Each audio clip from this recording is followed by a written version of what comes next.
తెలంగాణ రాష్ట్ర న్యాయ సేవా అధికార సంస్థ చైర్మన్ నీలిమ ఆదేశాల మేరకు mandal legal service committee Narsapur ఆధ్వర్యంలో తారాలక్ష్మి డగ్గోరియా ఓల్డ్ ఏజ్ హోమ్ డగ్గోరియా చారిటబుల్ ట్రస్ట్ ను న్యాయమూర్తి హేమలత పర్యవేక్షణ జరిపి వృద్ధులకు పండ్ల పంపిణీ చేయడం జరిగింది. ఈ సందర్భంగా వారి బాగోగులు, వారికున్న సమస్యలను అడిగి తెలుసుకోవడం జరిగింది. అనంతరం న్యాయమూర్తి హేమలత మాట్లాడుతూ సీనియర్ సిటిజన్ చట్టాన్ని తారాలక్ష్మి డగ్గోరియా ఓల్డ్ ఏజ్ హోమ్ లో ఉన్నటువంటి వృద్ధులకు అవగాహన కల్పించడం జరిగిందని, వృద్ధుల పట్ల వారి కన్న పిల్లలు అలసత్వం వహిస్తే సీనియర్ సిటిజన్ చట్టం ప్రకారం కన్న పిల్లలపైన చట్టరీత్యా తగిన చర్యలు తీసుకుంటూ వారి కన్న తల్లిదండ్రుల ద్వారా సంక్రమించినటువంటి స్థిర చర ఆస్తులను తిరిగి వృద్ధులైనటువంటి వారి తల్లిదండ్రులకు సంక్రమిస్తాయని తెలిపారు. అదేవిధంగా మండల్ లీగల్ సర్వీస్ కమిటీ ఆధ్వర్యంలో కొనసాగుతున్న పిఎల్సి కేసు బాధితులైన శ్రీశైలంను పూర్తి వివరాలు అడిగి తెలుసుకున్నారు. ఈ విషయంపై జిల్లా న్యాయమూర్తి జిల్లా న్యాయ సేవ అధికార సంస్థ మెదక్ జిల్లా దృష్టికి తీసుకువెళ్లి mandal legal service committee Narsapur ద్వారా న్యాయబద్ధమైన చర్యలు తీసుకుంటామని తెలిపారు.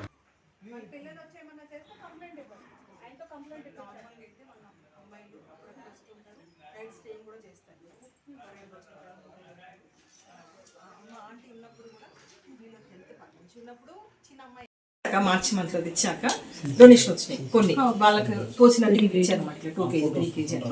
ఇంకా ఇవన్నీ కంప్లీట్ అయ్యే వరకు నేను ఏప్రిల్ మంత్ లో అసలు తెప్పిలేదు. ఇప్పుడు మే కోసం ఏప్రిల్ ఎండింగ్ తెప్పించాను.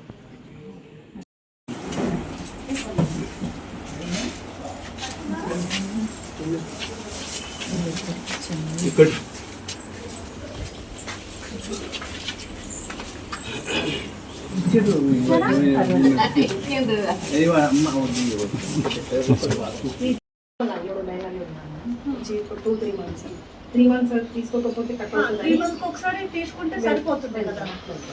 ఈవిడనేమో తనకి సింగిల్ వెళ్ళగలదు కాబట్టి వెళ్ళేసి వస్తుంది. ఒక్కోసారి అలా కూతురు తీసుకుంటాం. చూద్దాం అంటే పర్సనల్ ఏమైతే ఇవ్వరు కదా, అట్లీస్ట్ 3 months ఒకసారి అయితే వీలైతే వెళ్ళాల్సిందే. మనం ఏం కూడా అడిగి చూస్తే ఆధార్ అడ్రస్ ని నర్సాపూర్కి ట్రాన్స్ఫర్ చేస్తే ఇక్కడికి అవుతుంది అన్నారు. ఇంకా వాళ్ళు అక్కడ రెసిడెంట్ వాళ్ళే కొన్ని అక్కడ నుంచి ఇక్కడికి మార్చడానికి మార్చలేదు, సొంత ఊరు అన్నట్టుగా అక్కడ. మళ్ళీ రేపు పొద్దున ఇంకేమన్నా బెనిఫిట్లు వచ్చినప్పుడు వీళ్ళు అక్కడి నుంచి ఇక్కడికి షిఫ్ట్ చేస్తే అక్కడే మన బెనిఫిట్స్ వస్తే పోతాయి. అందుకని మేము ఇంకా వాళ్ళు మాకు అడిగితే అదే ఇట్లా ఇక్కడికి వస్తుందా అని అడిగితే ఇది ఆధార్ అడ్రస్. ఇప్పుడు మీరు ఇక్కడికి మార్పించుకున్నారు అనుకోండి, రేపు పొద్దున మీ ఊర్లో పెద్దవాళ్ళకి అక్కడ వాళ్ళు ఏమన్నా చేయాలనుకుంటే మీరు అక్కడ ఉండరు కదా, ఇక్కడికి షిఫ్ట్ ఎక్కువ అంటే వాళ్ళ పేరెంట్స్ ని చూసుకోవడం కష్టంగానే అనిపిస్తుంది. చూద్దాం.